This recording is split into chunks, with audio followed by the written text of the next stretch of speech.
Hi hello नमस्कार. नवीन व्हिडिओमध्ये स्वागत करते मी ज्योती सुरुवाती फॅशन डिझायनर मराठी आपल्या यूट्यूब चॅनलमध्ये. तर ताईंनो, आज ना आपण फोरटक्स ब्लाऊजचं कटिंग बघणार आहोत. तसं तर आपण फोरटक्स ब्लाऊजचे आपल्या चॅनलवर बरेच व्हिडिओ आहेत, तरीसुद्धा फोरटक्स ब्लाऊजचं कटिंग आपण कशा पद्धतीने बघणार आहोत. ते अगदी तुम्हाला सोपी पद्धत असावी, त्याचबरोबर तुम्हाला छोटे मोठे पॉईंट असतात ते समजावे, त्यासाठी बऱ्याच त्यांचे वेगवेगळे कमेंट्स असतात. तर मग हे सगळ्या तुमचे जे काही प्रॉब्लेम्स असतील ब्लाऊज कटिंगविषयी ते तुमचे दूर होणार आहेत.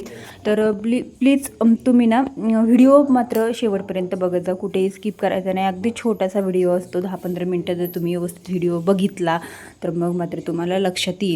तर इथं मी 1 मीटर अस्तर घेतलेला आहे. आणि मग सगळ्यात महत्त्वाचा पॉईंट म्हणजे तर बघा, आता ज्यावेळेस आपली सगळ्या साईज असतात 28, 30, 32, 34 अशा साईज असतात. पण त्यानंतर बघा, आता 28, 29 पण कोणाची साईज असू शकते. तर मग काय करायचं, आता बघा 40 साईज असते, पण कोणाची 39सुद्धा असते. तर मग काय करायचं, तर बघा आता इथून तुम्हाला व्यवस्थित समजून सांगणार आहे. व्हिडिओ मात्र कंटिन्यू करा. तर इथं बघा, मी पूर्ण उंची आहे तयार 14, तर मग मी इथं 15 इंचवर ती मार्किंग केलेलं आहे. शोल्डर घेतलेला आहे 6 आणि गळा रुंदी घेतलेली आहे 2.25. आणि मी जे काही तुमच्या कस्टमरच्या गळ्याची उंची आहे तेवढी टाकायची. इथं मी 9 इंच टाकलेली आहे. 8.5-9 इंच तुम्ही इथं टाकू शकता. त्यानंतर मी मुंडा घेतलेला आहे 6.5 इंच. आता 39 साईज आहे त्यासाठी.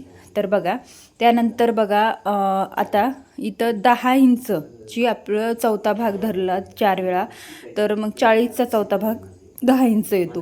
तर आता 39चा किती येतो, तर बघा 9.5 आणि 2 रेषा म्हणजेच 9.25 इंच. ठीक आहे.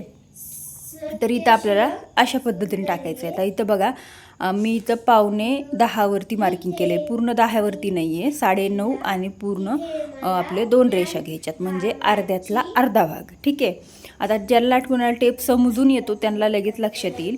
तर ही झाली 39चा चौथा भाग, म्हणजे 9.5 आणि 2 रेषा. आता 9.5 तर तुम्हाला समजतंय, पण 2 रेषा कोणत्या, तर अर्ध्यातल्या अर्ध्या असतात त्या 2 रेषा असतात. म्हणजे अर्धा इंच असतं, त्यामध्ये 4 रेषा असतात. तर त्याच्यातल्या आपल्याला 2च रेषा घ्यायच्या आहेत. ठीक आहे, टेपच्या. तर अशा पद्धतीने मी तुम्हाला डीपमध्ये जाऊन व्यवस्थित समजून सांगते आहे. तर मग मी त्याचं माप टाकून दिलेलं आहे, म्हणजे 10 इंचला 2 रेषा कमी आणि 9.5 इंच आणि 2 रेषा एक्स्ट्रा, अशा पद्धतीने मी इथं माप टाकून दिलेलं आहे. त्यानंतर जे काही तुम्हाला शिलाई मार्जिन घ्यायचं आहे, 1.5 इंच म्हणा, 2 इंच म्हणा, तेवढं घेतलं इथं. आणि मग इथं मी अशा पद्धतीने, आता इथं मी वरती 1 इंच, तुम्ही 1.25 इंच येऊ शकता. इथं मी 1.25 इंच आलेली आहे. त्यानंतर मला इथं मागच्या मुंड्याचा आकार देऊन घ्यायचा आहे. तर बघा, इथं मी मागच्या मुंड्याचा आकार देऊन घेतला आहे. अगदी सोप्या पद्धतीमध्ये इथं आपल्याला कटिंग करायचं आहे. ठीक आहे. आता इथं बघा, कमरेचा चौथा भाग काढायचा. आता इथं पूर्ण कंबर आहे 37. आता 37चा चौथा भाग कसा काढायचा, आता आपण 38चा तर काढतो 9.5, पण आता 37चा कसा काढायचा. आता इथं बघा, 37चा चौथा भाग आहे 9 चोक 36. ठीक आहे, 9 चोक 36, 36चा चौथा भाग 9 चोक 36 येतो. आणि 36च्या पुढे 2 रेषा, म्हणजेच आपल्याला 37, म्हणजे 37चा चौथा भाग 9 म्हणजे, आणि 2 रेषा म्हणजे 9.25 इथं आपल्याला घ्यायचं आहे. ठीक आहे. इथं घेतलं 9.25 आणि शिलाई मार्जिंग आणि बॅकनेकचे टक्स, हे सर्व काही मी मार्किंग इथं करून घेतलेलं आहे. त्यानंतर आपल्याला इथं बॅकनेक आपला पूर्ण कटिंग करून घ्यायचा आहे. आता मी फोरटक्स ब्लाऊज डायरेक्ट अस्तरवरती करते, म्हणून मी तुम्हाला तेच शेअर करते.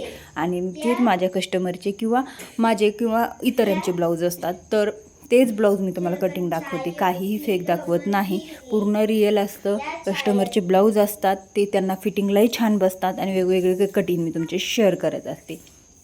व्हिडिओ बनवायपुरतं मी तुम्हाला दाखवत नाही, पूर्ण माझं जे रिअल काम असतं तेच मी दाखवते. ठीक आहे. आता इथं बघा, खालच्या साईडने आपल्याला वरती 1.5 इंच यायचे, तेच 1.5 इंच आपल्याला शेवटपर्यंत व्यवस्थित मार्किंग करून घ्यायचे. इकडच्या साईडने दुसऱ्या अस्तरच्या दुसऱ्या बाजूने यायचे. आता इथं पूर्ण मी 1 मीटर अस्तर घेतलं होतं. एका साईडने बॅकनेक रेडी केला आहे, आपलं कटिंग करून घेतलं आहे. दुसऱ्या साईडने आपल्याला फ्रंट नेक करायचं आहे, आणि जो मधली साईड असते तिथे आपल्याला बाही कट करायची, म्हणजे अस्तर व्यवस्थित पुरतं. ठीक आहे. तर बघा, आता इथं काय करायचं, आपल्याला 1.5 इंच मार्किंग केलं आहे. आपलं खाली उंचीला आपण 1.5 इंच घेतलं आहे. आणि साईडने आपण जी बंद बाजू आहे, बंद बाजूवरती ठेवायचे. आणि तिथून आपल्याला 1/2 इंच एक्स्ट्रा घ्यायचे, फक्त 1/2 इंच, म्हणजे अर्ध्यातल्या 2च रेषा घ्यायच्या. ठीक आहे. तर अशा पद्धतीने इथं जसं आहे मुंडा आपण मार्किंग केला होता, कटिंग केला होता बॅकनेकचा, सेम तसाच आपल्याला पूर्ण इथं कटिंग करून घ्यायचं आहे अशा पद्धतीने. तर बघा आता इथं ही आपलं पूर्ण मार्किंग करून झालेलं आहे. आता आपण इथं गळारुंदी टाकूया. 2.25 इंच टाकायची, फक्त ते आपलं 1/2 इंच वाढवतं, म्हणजे थोडं 2 इंच वाढवतं, म्हणजे 2.5 इंच इथं गळारुंदी मिळते. पण इथं हुकलूक पट्टीसाठी ते 1/2 इंच आपलं मार्जिन त्यामध्ये जातं. आता इथं आपल्याला मुंडा व्यवस्थित करून घ्यायचा आहे आणि मुंड्याचा आतमध्ये आपल्याला अर्धा इंच एक्स्ट्रा घ्यायचं आहे. म्हणजे अर्धा इंच आतमध्ये गळा घ्यायचा, आकार घ्यायचा आहे, म्हणजे लक्षात येईल. आता मध्येतून आपण 4.5 इंच येतो बघा. अगोदर आता आपल्याला इथं योगपट्टी काढायची आहे. योगपट्टी आपण 2.5 इंचवर मार्किंग करूया. आता शेवटला सुद्धा आपण इथं 2.5 इंच, पुढे 2.5 इंच केलं तर आपण फिटिंग लेवलला सुद्धा 2.5 इंचच योगपट्टी करणार आहोत. ठीक आहे, 2.5 इंच केलं ते पूर्ण रेष आपल्याला मार्किंग करून घ्यायची. आणि योगपट्टीचा जे वरचा टोक असतो तो आपल्याला अर्धा इंचवरती आपल्याला उंच टोक द्यायचा असतो, जेणेकरून जी कटोरी असो किंवा आपलं प्रिन्स असो किंवा हे असो, तर ती कंबरपट्टी आपली जी योगपट्टी असते ती व्यवस्थित बसते. तर अशा पद्धतीने आपण मार्किंग केलं आहे. आता इथं आतमध्ये मी इथं 4.5 इंच आलेले आहे. वरती मी इथं 2.5 इंचाचा टक्स घेणार आहे उंचीला, आणि इथं दोन्ही पण साईडला मी इथं अर्धा इंच, म्हणजे इथं 1 इंचाचा टक्स आपला रेडी झालेला आहे. 4 टक्सचा पहिला टक्स म्हणजे इथं ते असतो मोठा. त्यानंतर ते आपला 1 इंच गेलं तर तिथं आपण पुढचं फिटिंग लेवलला 1 इंच वाढवणार आहोत बघा, म्हणजे तुम्हाला इथं कपडा कमी पडणार नाही. ठीक आहे, आणि योगपट्टीला नाही, फक्त जे आपलं वरचा पार्ट असतो 4 टक्सचा तेवढाच आपल्याला पुढे वाढवायचा आहे, म्हणजे पुढे तितकंच वाढवायचं आहे. आता इथून वरती मी इथं 3 इंच आले, आतमध्ये आपण 3 इंच येऊया आणि अशा पद्धतीने आपण अर्धा इंचचा टक्स देऊया, 1/2 इंच. इथून पण मी मध्यातून इथं 3 इंच आतमध्ये आले आणि अर्धा टक्स दिलेला आहे 1/2 इंचचा. ठीक आहे, आता इथं बघा, इथून पण मी इथं 3 इंच वरती आलेले आहे आणि इथून मी आतमध्ये 6 इंच आलेले आहे. आता इथं सुद्धा मी इथं अर्धाचा टक्स देणार आहे, अर्धा इंचाचा, म्हणजे दोन्हीकडं पण 1/2 इंच आपण दुमडून घेणार आहोत कपडा. तर बघा आलं लक्षात तुम्हाला, हे कोणतेही टक्स. आता इथं जे आडवे टक्स आहेत त्या आडव्या टक्समध्ये आपलं 1/2 इंच म्हटलं तरी अर्धा इंच तिथं जातं. योगपट्टी आपल्याला जोडण्यामध्ये खालची अर्धा इंच आणि वरची अर्धा इंच जाते, तर हे 1.5 इंच आपण मार्जिन एक्स्ट्राचं घेतलं होतं. आलं लक्षात. आता इथं बघा, मुंड्याच्या साईडला सुद्धा आपला अर्धा इंच टक्समध्ये जाणार आहे. ते अर्धा इंच आपल्याला मुंड्याच्या साईडला पुढे वाढवायचं आहे. ते वाढवलं, खाली 1.5 इंच वाढवलं, अर्धा इंच शिलाई मार्जिन आणि 1 इंच आपण जे घेतलं होतं टक्स आपला पहिला त्याचं, तर ते जुळून घेतलं. तर आलं लक्षात. हे 4 टक्सचे मेन पॉईंट असतात, तर हे तुमच्या लक्षात येणं खूप गरजेचं आहे. इथं जर तुमचे व्यवस्थित गरजेच्या वस्तू ठीक, म्हणजे जेवढं तुम्हाला गरजेचं आहे लक्षात घेणं तेवढं तर घेतलं. मेन म्हणजे तुमचे टक्स पॉईंट व्यवस्थित आले पाहिजे, तुम्हाला कपडा कुठेही कमी नाही पडला पाहिजे. या सगळ्या गोष्टी तुमच्या लक्षात आल्या ना तर बरोबर तुमच्या हे लक्षात येतं. आता योगपट्टी जी काही आपली आहे तेवढीच कट करायची, आपल्याला एक्स्ट्राची कटिंग करायची गरज पडत नाही. जे फक्त आपण जे 4 टक्सचा जो पार्ट आहे आपला वरचा, तोच आपल्याला तेवढाच भाग आपल्याला जो काही एक्स्ट्रा वाढवलेला असतो तो आपण कट करून घेऊयात. अगोदर गळा कट करून घेऊया, त्यानंतर आपल्याला मुंडा, शोल्डर आणि फिटिंग लेवल कट करून घ्यायची आहे. आता इथं बघा, मुंड्याचा आकार जे आपण आतमध्ये जाऊन दिलेला आहे अर्धा इंच, ते कटिंग करायचं, जेणेकरून मुंड्यामध्ये घोळ वगैरे येत नाही आणि ब्लाऊजही जास्त टाईट वगैरे अजिबात होत नाही. तर बऱ्याच ताईंच्या कमेंट असतात की ताई असं काही तसं काही, तर अशा पद्धतीने 4 टक्सचं ब्लाऊजचं कटिंग करा, स्टिच करा आणि अशा पद्धतीनेच तुम्ही टक्ससुद्धा घ्या, म्हणजे लक्षात येईल. आता बऱ्याच ताईंचे जर मोठं ब्लाऊज असेल 38च्या पुढचं, तर ते बरेच कस्टमरचे शोल्डर उतरण्याचे प्रॉब्लेम्स असतात. तर बघा अशा पद्धतीने अर्धा ते 1/2 इंच द्या, तुम्ही अर्धा इंच द्या, अशा पद्धतीने शोल्डरला उतार द्यायचा, म्हणजे आपल्याला तशी तिरकी टीप मारावी लागते. गळ्यापासून ते शोल्डरपर्यंत मिळती टीप अशी असते, जसं तुम्हाला दाखवलं. तर बघा, त्यानंतर इथं मी इथं मागच्या गळ्याचं जर मार्किंग केलेलं होतं ते मी इथं कटिंग करून घेते. जे तुम्हाला आता जेवढा तुम्हाला उंचीला गळा हवा आहे तेवढा करू शकता, डीपमध्ये अजून करायचा असेल तेवढाही करू शकता. इथं बॅक पॅटर्न रेडी आहे, फ्रंट पॅटर्नचा 4 टक्स रेडी आहे, त्याचबरोबर योगपट्टीसुद्धा रेडी आहे. आता आपल्याला इथं बाहीचं कटिंग करायचं आहे. आता बाहीचं कटिंग करण्यासाठी दोन्ही पण खालचा आणि वरचा कपडा दोन्ही पण पार्ट आपले व्यवस्थित जुळून घ्यायचे. जुळत नसेल तर साईडने आपल्याला इथं कटिंग करायचं, जेणेकरून ते जुळायला मदत होते. ठीक आहे, आता एवढं मी कट करून टाकते आणि अशा पद्धतीने मी आता इथं व्यवस्थित दोन्ही पण खालचा वरचा दोन्ही पण घड्या आपल्या जुळून घेणार आहोत आणि तशीच परत आपण डबल फोल्ड करणार आहोत. म्हणजे आता इथं घडी झाली 4 फोल्डमध्ये. आता बऱ्याच ताईंचे कमेंट येतात की ताई बाहीचं कटिंगसाठी खूप प्रॉब्लेम्स येतात. आता बरेच व्हिडिओ आहेत, प्रत्येक व्हिडिओमध्ये मी बाहीचं कटिंग दाखवत असते, म्हणजे जे काही कटिंगचे व्हिडिओ असतात ते, कारण ब्लाऊजचं पूर्ण कटिंग आणि शेवटला बाहीसुद्धा मी कटिंग दाखवत असते. तर बघा आता इथं 9.5ची बाही आहे, तर मी इथं 10.5 इंच घेतलेलं आहे. 1 इंच आपण एक्स्ट्रा शिलाई मार्जिन घेतो.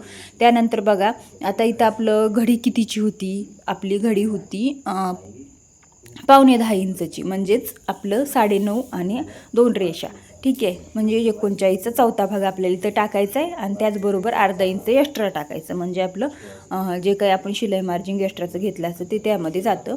आता इथं बघा मुंडा खोली मी 3 इंच घेतली. आता इथून बघा जे मध्येतून आपण 3 इंचावरती मार्किंग करायचं आणि 1.5 इंचावरती करायचं आहे. जे 3 इंचावरती मार्किंग केलेलं आहे ते आपल्याला मागच्या मुंड्याचा आकार जोडण्यासाठी मदत होते आणि जे पुढच्या मुंड्याचा 2.5 इंचावर मार्किंग केलं ते पुढच्या मुंड्याचा जोडण्याची मदत होते. तर अशा पद्धतीने पॉईंट काढले तर तुमचं कुठंच बाहीचा आकार चुकणार नाही.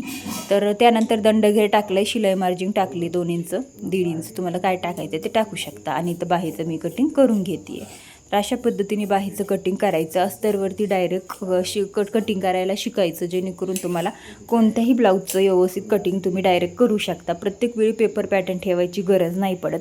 आता जर तुम्हाला पेपर पॅटर्नवरूनच कटिंग करायचं असेल तर तसंही करू शकता, तुम्ही पेपर पॅटर्न काढून ठेवू शकता. पण शक्यतो 4 टक्स प्रिन्सेस कट मी डायरेक्ट अस्तरवरती करून घेत असते. कटोरीसुद्धा करते छोट्या मापाची, पण ज्यावेळेस मोठ्या मापाची असते त्यावेळेस कपडा कमी पडतो, मग त्यामुळे अगोदर मी पॅटर्न काढून ठेवलेले असतात ना, तेच पॅटर्न मी त्याच्यासाठी यूज करते. तर बघा अशा पद्धतीने बऱ्याच ताईंनी मला कमेंटमध्ये विचारलेलं होतं, तर मी तुम्हाला उत्तर दिलं. आता बघा इथं आहे ब्लाऊज पीस. आता ब्लाऊज पीस आपण कधी पण डबल फोल्ड करून घेतो. बघा हे अशा पद्धतीचा ब्लाऊज पीस आहे. काटं एकावर एक व्यवस्थित जुळून घ्यायची, खालीवरी जाऊ शकतात त्यामुळे. आणि जे काही समोरचा एक्स्ट्राचा जे भाग आहे ना थोडासा, तो आपल्याला इथं आऊट भाग आपल्याला कट करून टाकायचा आहे, म्हणजे जे काही दोरे वगैरे निशी एक्स्ट्रा असतात ते. आणि जर नसेल तर तुम्ही डायरेक्ट कटिंग करू शकता.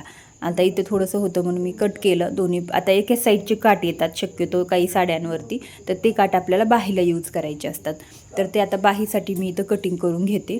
दोन्ही पण काट एका एकवरती जुळून घेतलेले आहेत आणि बाहीचं मी इथं कटिंग करून घेत आहे. आता इथं बाहीचं कटिंग करून झालं की उरलेल्या पार्टमध्ये आपल्याला फ्रंट बॅक हे सगळं कटिंग करून घ्यायचं आहे. तर अशा पद्धतीनेच आपण ब्लाऊजचं कटिंग करत असतो, पण कुठला पार्ट कुठे ठेवावं हे सुद्धा बऱ्याच ताईंना समजत नाही. तर बघा नवीन शिकणाऱ्यांसाठी छोटे छोटे टिप्स बघणं शिकणं हे खूप गरजेचं आहे, कारण आपण छोट्या गोष्टीतूनच मोठं काहीतरी करू शकतो. आणि छोट्या छोट्या गोष्टींमध्येच मेन पॉईंट अडकलेले असतात आणि ते पॉईंट आपल्या लक्षात आलं तर ब्लाऊजचं कटिंग आणि फिनिशिंग दोन्ही पण व्यवस्थित येतं. अगोदर आपल्या व्यवस्थित खालचा एक लेवलमध्ये कपडा करून घ्यायचा आहे. त्यानंतर बॅकनेक व्यवस्थित कट करायचे. बॅकनेक कट करताना बंद बाजू असते बॅकनेकची गळ्याची, ती मेन कपड्याच्या बंद बाजूलाच ठेवायची आहे. ठीक आहे. आता इथं ब्लाऊज पीसची सुद्धा जी बंद बाजू, त्या बंद बाजूला मी बॅकनेकची बंद बाजू ठेवलेली आहे, म्हणजे गळ्याची बाजू. ठीक आहे. आणि डबल फोल्ड असल्यामुळे आपल्याला इथं व्यवस्थित पार्ट मिळून जातो. आता इथं फ्रंट साईडचे सुद्धा इथं 2 पार्ट आहेत, जसं की 4 टक्सचा भाग आणि योगपट्टी. तर ते सुद्धा आपण एवढ्या कपड्यामध्ये आरामशीर कटिंग करू शकतो. आता ब्लाऊज पीस कसा असतो, ज्यावेळेस साडीतला असतो त्यावेळेस मोठा येतो आणि ज्यावेळेस छोटा असतो किंवा कस्टमरने 80 सेंटीमीटर आणलेला असतो त्यावेळेस कसं कटिंग करायचं, ॲडजस्टमेंट कसं करायचं, याच्यावरती एक व्हिडिओ आपला चॅनलवरती झालेला आहे, ते तुम्ही बघायचं असेल तर बघू शकता. आता इथं मी जे काही राहिलेलं कटिंग आहे ते सुद्धा मी इथं पूर्ण करून घेते. आता इथं मेन फॅब्रिक कटिंग करताना आपल्याला कधी पण सगळ्या साईडनी अर्धा इंच मेन फॅब्रिक एक्स्ट्रा ठेवायचं, जसं तुम्ही नेहमीच कटिंगमध्ये बघता. तर अशाच पद्धतीने आपल्याला इथं एक्स्ट्रा ठेवायचं असतं अर्धा इंच. आपण ज्यावेळेस अस्तर मेन फॅब्रिकला जोडतो त्यावेळेस ते एक्स्ट्राचं आपण इथं कटिंग करून टाकतो. एक्स्ट्राचं का ठेवायचं, कारण इकडे तिकडे भाग जातो किंवा सटकतो किंवा जे ब्लाऊज पीस सुटसुटीत असतं त्यावेळेस मग मात्र इकडं तिकडं जातं. त्यासाठी आपल्याला एक्स्ट्राचं ब्लाऊज पीस ठेवणं गरजेचं असतं.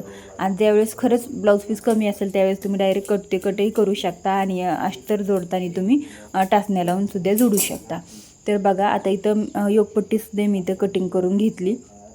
त्यानंतर इथं उरलेल्या कपड्यामध्ये आपल्याला जे पायपिंगच्या पट्ट्या असतात त्या काढायच्या. आणि पायपिंगच्या पट्ट्या काढताना आपल्याला कधीही तिरक्याच पट्ट्या काढायच्या, म्हणजे तिरका भाग पकडायचा, ओढून धरायचा, बघायचा तिरका भाग येतोय का, तरच पायपिंगचं फिनिशिंग आणि पायपिंग छान येते. तिरक्या पट्ट्या काढल्या तरच पायपिंग सरळ पट्ट्याने चांगली येत नाही. तर बघा अशा पद्धतीने आता इथं बॅक नेक, बाही आणि फ्रंटचे 2 पार्ट, योकपट्टी आणि फोरटक्सचा पार्ट, अशा पद्धतीने आपलं पूर्ण कटिंग रेडी झालेलं आहे.